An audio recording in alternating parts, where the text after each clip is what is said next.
everybody, and welcome to another episode of Review Rewind, where you join me as I take a look back at 80s films you love, hate, and maybe forgot.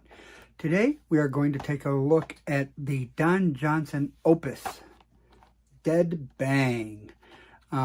This movie is basically Don Johnson. He plays a cop who takes on white supremacists after a cop is killed. This movie is very methodical in the way it does things. There's not a lot of big action pieces, but there are some to keep you entertained. A friend of mine once said it best about this film, that it is a very old school 70s style cop film. It's very methodical, very point A to point B, directed by John Frankenheimer, and he does a very good job of keeping it even paced, albeit sometimes slower paced, but it's an even pace. It doesn't have a lot of peaks and valleys. It's very interesting in the way that they develop the film. You find out a lot about Don Johnson's character, but he's really the only character you really learn anything about. There's a female who you think is going to be a love interest, enters this film. She comes in, her and Don Johnson spend the night together, and then she disappears to never be heard from again.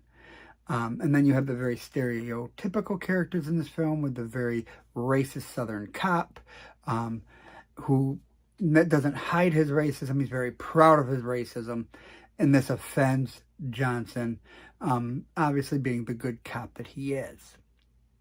As far as the acting goes, you get what you get here. Penelope Miller is here, and she's decent in what little bit she's given to do.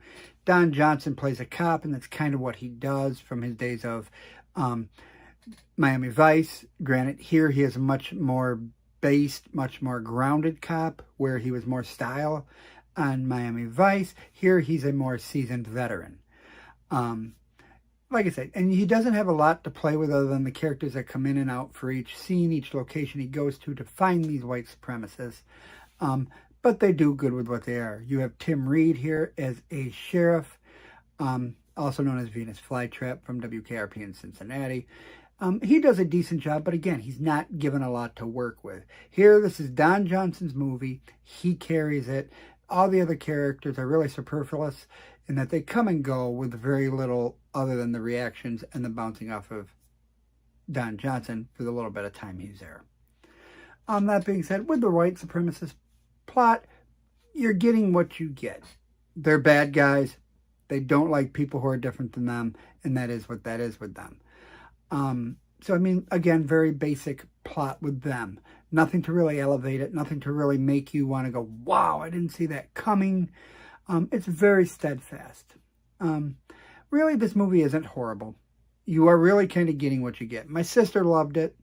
My friend who watched it, who did call it an old school cop film, he liked it. He says it reminded him of the films his father used to sit and watch. And that's really a very honest and true statement.